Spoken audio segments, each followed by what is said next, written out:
I'm not gonna do avatars this time. Well, at least for now, because I'm a little bit too lazy on animating things. Anyway, I noticed something odd concerning Persona 5.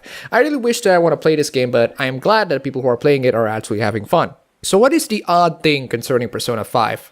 Well, other than the last odd thing that I talked about concerning Persona 5. Well, it seems like there's an unusual number of criticisms regarding Persona 5's horrible translations. That's weird. Why haven't I noticed it? If it's genuinely terrible, I would have been up in arms and complained about it. But no one has complained about it. Years ago, I complained about Fire Emblem Fate's horrible translations because they are actually terrible, and I made tons and tons of videos of terrible Japanese game translations and localizations and censorship. One of which is how Treehouse, the localizer for Fire Emblem Fates, essentially didn't translate anything at all.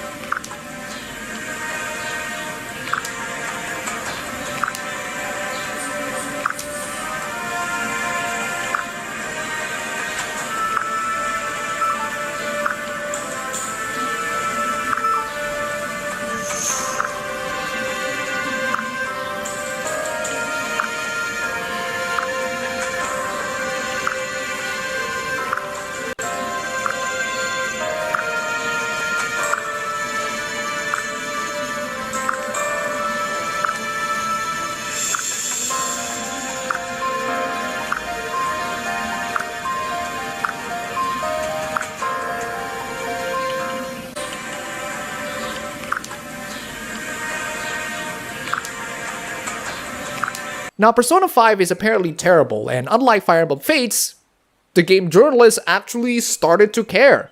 Oh, now you care about how games actually translated. Where the hell were you when Fire Emblem Fates was a thing?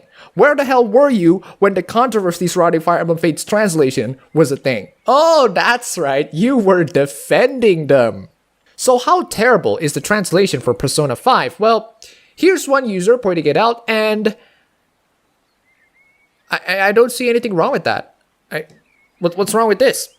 The gibberish nonsense? There's nothing particularly odd in this writing. It's not exactly wiggity wiggity wiggity. Here's Kotaku pointing out the problem with the shogis in the game, but Mombot, aka EVA Unit 1, says that there's nothing wrong with that. Her article debunking the entire claim that the translation was terrible ends up with this. The translator, who was in charge of design and dialogue in the English localization of Persona 5, was not only correct but has demonstrated a great deal of respect for the culture of the source material. There is nothing in this translation that could be considered a fail, save that it expects a high degree of Japanese cultural insight from the player.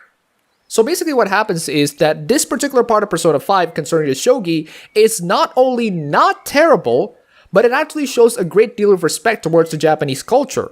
Not only that, but it also requires the player to have a high degree on the Japanese cultural knowledge, and you need to be smart and educated on it. It's not like swapping rices with sandwiches or wiggity wiggity wiggity or absolute silence just to make the game more understandable for the Western dumbasses. No, the game keeps the culture originally what it is, and whether or not you get the reference or whether or not you don't get the reference is completely irrelevant. And that's the thing about translations or localizations. There are going to be Japanese jokes and phrases that I won't understand or cannot be translated to English well, the same way there are going to be Indonesian phrases that cannot be translated well into English. The Raid films aren't exactly good at localizations. If you're an Indonesian watching the films, you might notice that it clearly felt like an English script being slapped to Indonesian. That is, assuming that you actually can speak English. There are also going to be cultural things and Japanese references that I will not get because I am not Japanese. My idiocy and ignorance are not excuse to change the things that are already existing within the game just for the sake of making me not look like a dumbass. Just translate it and keep it faithful to the original source material. It can't be 100%, sure, but trying is better than not trying. And when I say not trying, I mean not trying.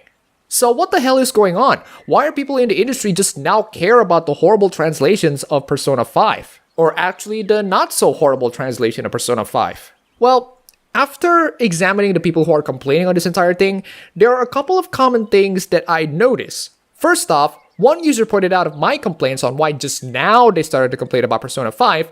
One user responded Well, they definitely fucked up a few support conversations, but at least Fates has actual readable English all the way through. You fucking what, mate?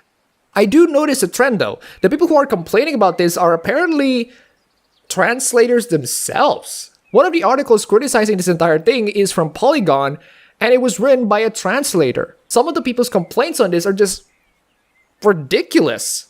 Why do people keep bringing up Fire Emblem around this Persona 5 discussion? Why does anyone think this is relevant? Why is Gamergate not dead? What? Why is Gamergate relevant? That poster is not relevant to this entire discussion. I just put it there because it has some great design. As for your previous question, again, Fire Emblem Fates has terrible translations. And these journalists are defending this game left and right. Persona 5 has faithful translations and the journalists are criticizing it.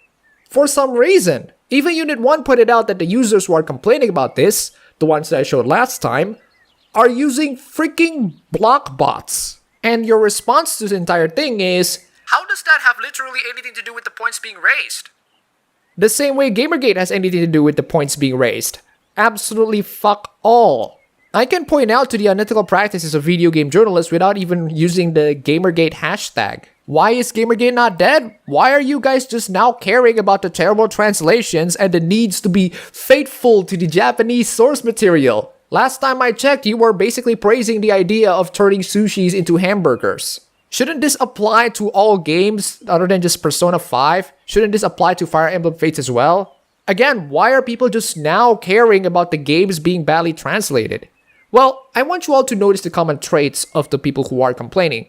They're usually amateur translators, like the Polygon article, who probably didn't get a job as an actual translator in the industry. In fact, one of the people who criticized this entire thing proudly proclaims that the localization industry is mad against Persona 5's horrible translations.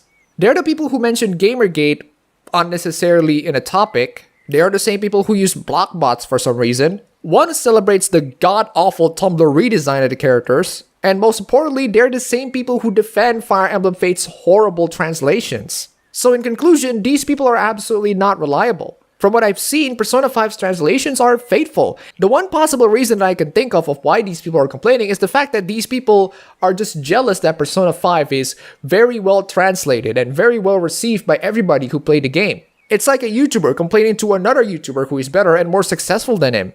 Well, in that case, we're gonna see who's better.